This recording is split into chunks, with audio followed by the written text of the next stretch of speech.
welcome back to my film and TV channel. Yes, took a full shift to watch this series. 8 episodes by about 50 minutes to 60 minutes. They vary slightly, of course.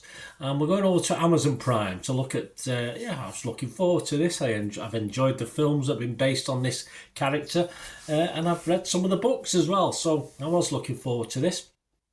I'm going to look at Cross, C-R-O-S-S, a crime thriller created by Ben Watkins, based, of course, on the Alex Cross novel series, written by James Patterson. I like his books, James Patterson. Stars Aldis Hodge as the main guy, as Alex Cross himself. Yes, no Morgan Freeman in this one, unfortunately.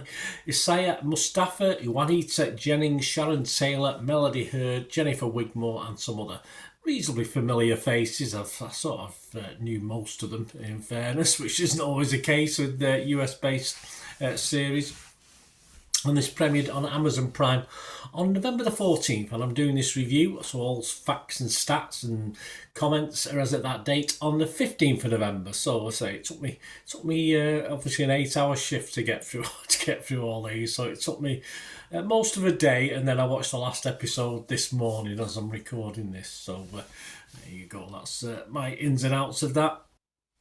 And the series, of course, follows Alex Cross, a detective. If you don't know, I'm sure you've not been living under a rock. You know who Alex Cross is, a forensic psychologist, a very clever man. Although in this, we'll talk about in a minute, he does lack a bit of thought sometimes, or a bit of determination. I don't know, but he's got problems. He's got problems in this. He's obsessive, of course, in digging into the minds of killers and victims in order to identify the victims and catch the killers. Doesn't seem quite as that clever in this. There are elements of it, of course, but we'll talk about that. And I'm going to talk about it now. I'd have to admit, I took a couple of episodes to get into this. It's mainly, if you like, I don't know how to put it. It's obviously a black-led film. Black actors, a lot of black actors in this, and I do struggle sometimes with the verbiage, the speech. But it did get a couple of episodes to kick in. But when it did kick in, after about 2 or 3 episodes, I thought it was okay. It was just about worth the effort. We have a suffering Alex Cross in this. Yes, he's suffering from obviously a lose. It's very early doors, guys. I'm not giving too much away in this one, but he loses his wife and he's still suffering months a year later. So this appears to hinder his detective work at times. That this clever man that I'm so used to reading in books and in seeing in the films. Once the serial killer story sort of kicked in properly after 2 or 3 episodes, yes, it is a bit silly at times, and brainy neutral is a must at times. But as I say, it is watchable. A good cast overall. There are some weaknesses, but the main man, Hodge, does a pretty reasonable job, I'd say. But he's not Morgan Freeman. This is the only negative I can think about it. And there is a good twist or two. And 8 episodes is probably pushing it just a little bit. I think 6 may have given us a tighter production. We may not have been wandering along sometimes with some of the storylines. Critics are a little bit mixed on this. I can fully understand that, because some elements for me, are a little bit anticlimactic. Even the catching of trying to catch a serial killer, which is a shame, of course, in a serial killer based series. And what appears to be an end game seems to go on and on at times, and just becomes a little bit sillier at times as well as it progresses. And also, there's a political statement. There's a BLM feel to this as well, which many will think necessary, and yes, it is necessary, but I watch something for entertainment. I don't want to be preached at particularly. I just want to watch something, and that's the sort of side thing to the whole exercise, if you like. And of course, with Alex Cross's mental state, of course, it has an impact on that as well. Which so it's there for a reason, but as I say, I did feel a little bit preachy at times.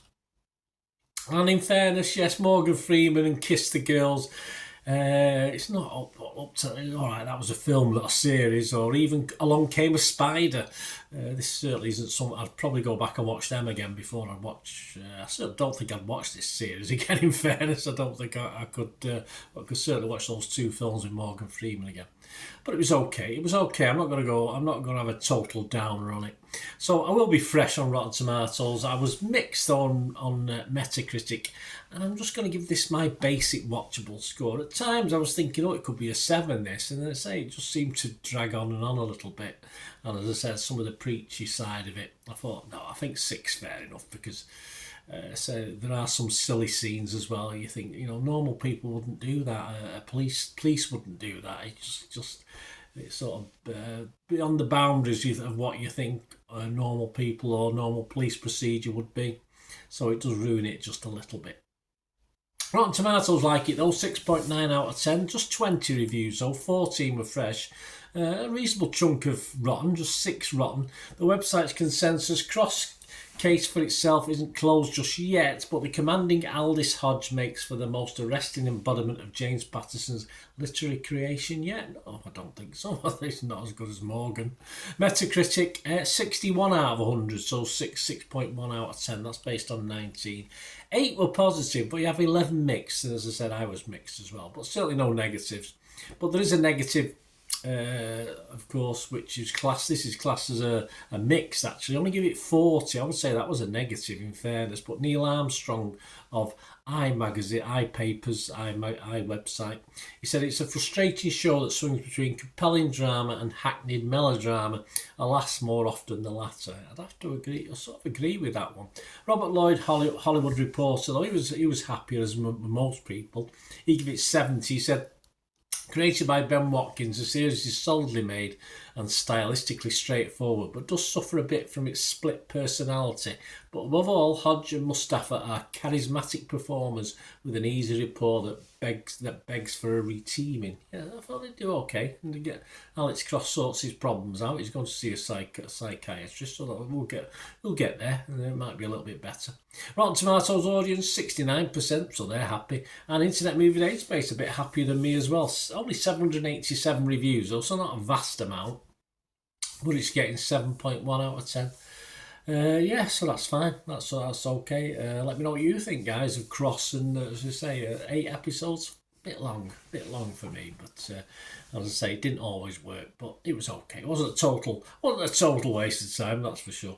Let me know your thoughts, guys. It'd be great to hear them. Please, if you are new to the channel, I do enjoy what I try and do. If you're new, please press that subscribe button, press the bell notifications. It'd be great to have you on board.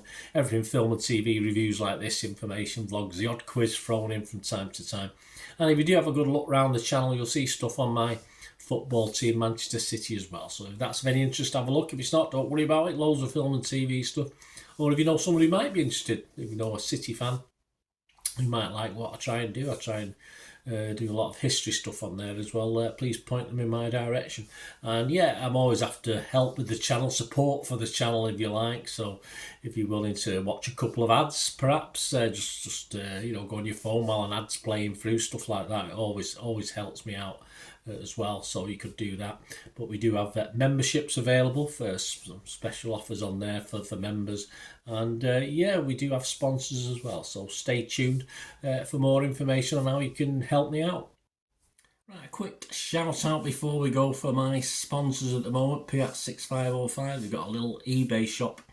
They sell movie posters from the 1990s and 2000s, some great films, some great actors, so please check the link in the comments section below and you'll go straight to the shop.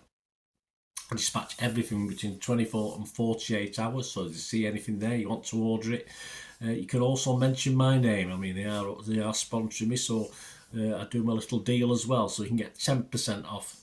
If you buy anything, just mention me, so say Bernard sent you, and they'll give you a 10% reduction on your order price. My thanks to Piat6505. If you're interested in sponsoring the channel yourselves, guys, supporting the channel by sponsorship, just let me know.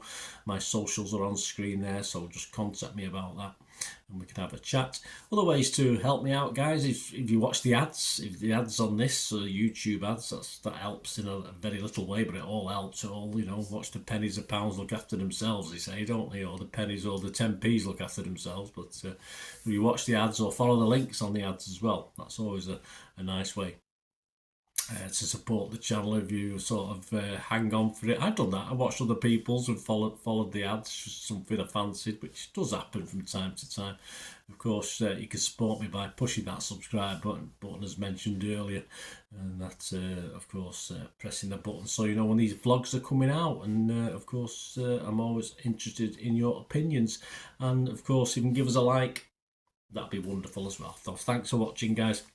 Hopefully I'll join you very, very soon with something else. Until we meet again, I'll never ask one thing, don't I? Please stay safe, everyone. Bye for now.